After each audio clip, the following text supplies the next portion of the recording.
Hey guys, this is Thane. Welcome to week 6 for our video blog discussion. I was reading our book right here. Oops, let's do it this way. Tom Kelly's The 10 Faces of Innovation, and I was looking at the discussion question about which style of innovation we thought we had or we saw in our coworkers. And I don't know if this is necessarily true all the time, but I'd like to think of myself as being an experimenter. I like that one. I liked reading about that one in chapter 2, I think it was. I think this video blog is a good example of an experiment I'm doing. I've never done a video blog before, but when it was offered as an option, I thought I'd dive right in and give it a try for this class. And I'm pretty happy with how it's turned out. I feel like I've tried to do interesting things with it. I had the green screen a couple weeks ago. You can see it right back there is where the magic happens.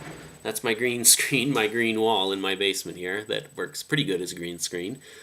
And then last week I took the video blog on the road and went to my work and interviewed some people, and that was fun. And then I threw some music on there for mood, which was fun to try new stuff like that. I'm pretty happy with how it turned out.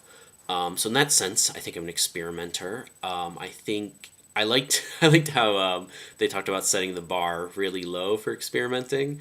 I think that's helpful, and the idea that part of experimenting is failure, and I think that's good, and like not being afraid of failure leads to experimenting, and hopefully eventually leads to success. I think that also ties in with last week's that article last week about the secret to success being failure. And I think, in my mind, experimenting also goes along with what we talked about before, like learning through play. So experimenting is play. So I like to think of myself as an experimenter, and I know I've definitely experimented at times with different things and failed at times and been okay with failure at times. So I thought I'd show you some stuff, some experimenting stuff I've done recently at work. Some failures, but some fun stuff that I've done. Last summer, I started almost on a whim. I started a story time at my library. My library has done story times for a long time, and they're very well established and well attended. And the librarians who do them very well. And I brought up the idea. I asked my senior librarian if I could give it a try, and I was thinking more like I would try story time one time, but she got all excited. She's like, let's add another story time. You could do an evening story time because some branches are doing this pajama story time stuff, and we could do it here at our branch. And I said, okay. So I started doing a pajama story time last summer, and I've been doing it for, it's close to a year now, I guess. This summer it'll be a year. And I've tried to experiment with it. You know, we still read stories. We kind of stick to that tried and true method, but I try lots of other interesting things, different ways of telling stories, and different activities with the kids. And sometimes they work really well, and sometimes they fail pretty well. But they're fun to try. So I thought I would take you guys to my library real quick and show you a couple of my experiments with story time. Okay, so here we are down in the basement of the library where we do story time, and I thought real quick I'd show you a couple examples of experiments that didn't go so well in story time. So let's go over here. Okay, so I really like puppets, so I wanted to do stuff with puppets with the kids. So there's this book called Sheep in a Jeep that you might know. Some of you might know. It's a very good book. Check it out. It's worth checking out. So I made all this stuff. Here's my Jeep.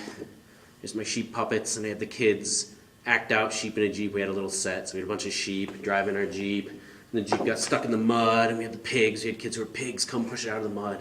So I thought it was just a really fun idea, really simple story to do with the kids, really simple things they had to do. I held onto the Jeep, so I kept the story going, and the kids kind of could do whatever they wanted with the puppets, and the story would still go where I wanted it to go.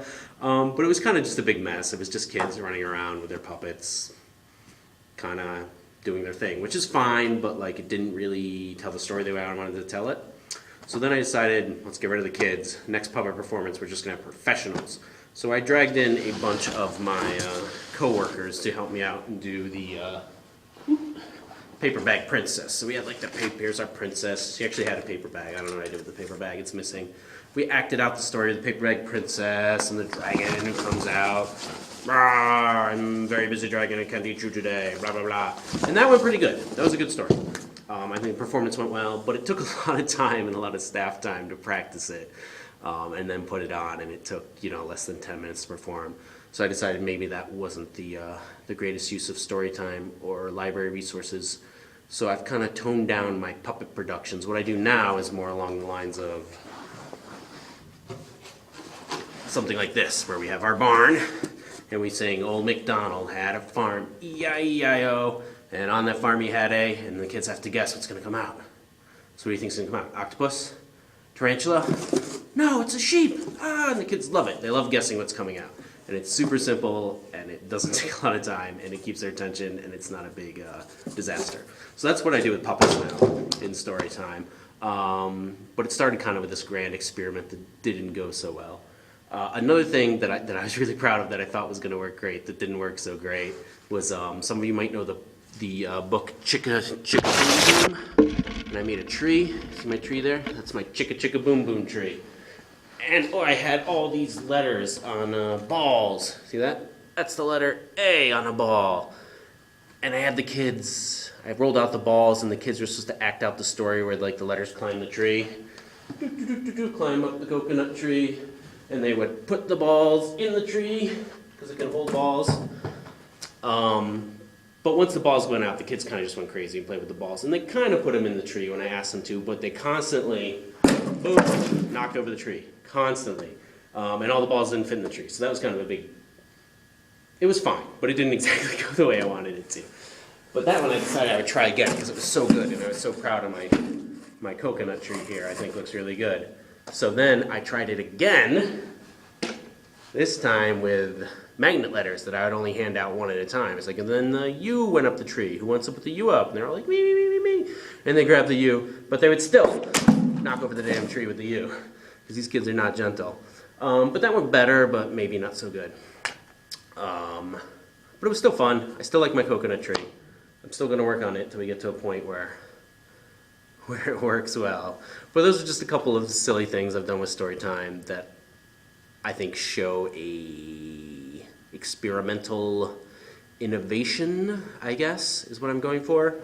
Yeah, so that's that. I think the book seems like it's more for people who want, people who want to make money or start businesses and stuff like that.